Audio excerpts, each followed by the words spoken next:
căci pentru mine a trăi este Hristos, iar a muri, o da, e un câștig. Cu El de mână vreau să merg, voios pe calea Lui, o nu iubire ca iubirea Lui.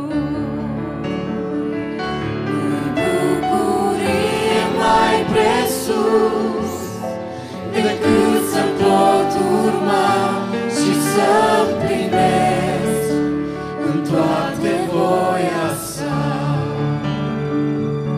Cândva viața-mi era plină de păcat, dar am venit la El și-am fost iertat.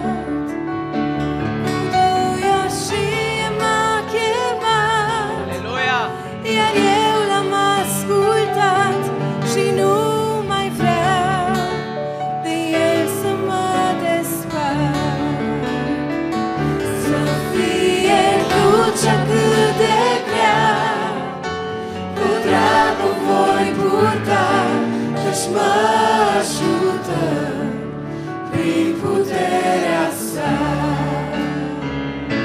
Sunt încă multe lucruri pe care nu le știu, dar de un lucru sigur pot să fiu, că prin Iisus am fost salvat, pe veci eliberat, sunt fericit că m-a răscumpărat.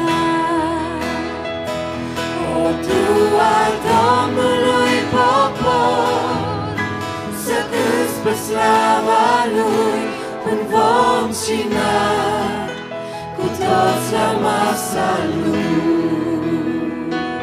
O, Tu al Domnului popor, să cânți pe slava Lui un vom și nar, cu toți la masa Lui.